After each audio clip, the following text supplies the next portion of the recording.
My name is Sana and we understand the train accident that happened in Odisha through the graphics and turn to the news. How unique has been this train accident that has involved the collision of 3 trains. This is something that has never happened before. But how did it even take place? That is something let's explain to our viewers as well. In a graphic format, that would be a better understanding on how deadly this crash was.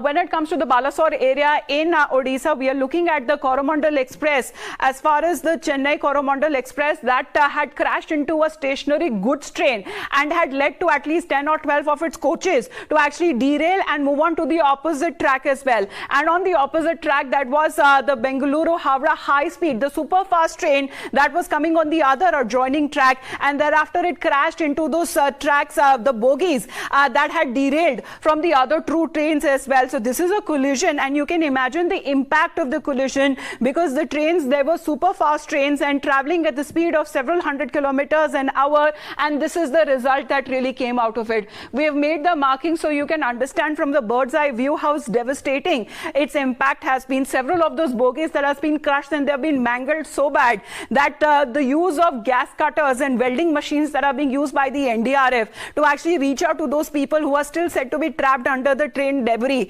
Let's first simplify. It looks rather complicated. Let's just simplify. The 2 lines you see here, these are called yellow lines. These are the main lines on which a train runs. The line above, this is a red line. It's a loop line. What's a loop line for? If a train is coming, it needs to be, halted for some time. If it needs to be diverted, for that a loop line is taken. Now what had happened was that on this yellow line, the yellow line also has an up and down line. Here you can see which is where the main train runs, and what had happened was that the Coromandel Express was going on track on the yellow line. What had happened was some of the bogies of the Coromandel Express derailed, and they derailed and came to the other track. This is the other yellow track. On the other main track was the super fast train which was coming a few minutes later, and that's when these 2 trains collided with each other.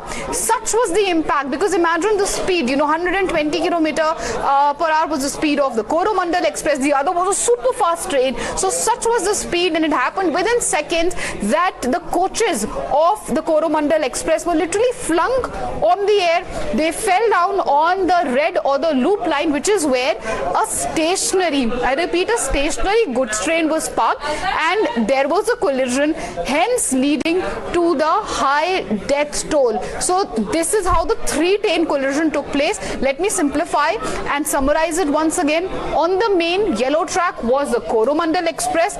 Some of the bogies derailed. They went on the other main line. That's where the superfast train was coming. They collided, and some of the coaches were flung on the air. They came to the loop line, which is where there was a stationary goods train, or a malgadi as it's called.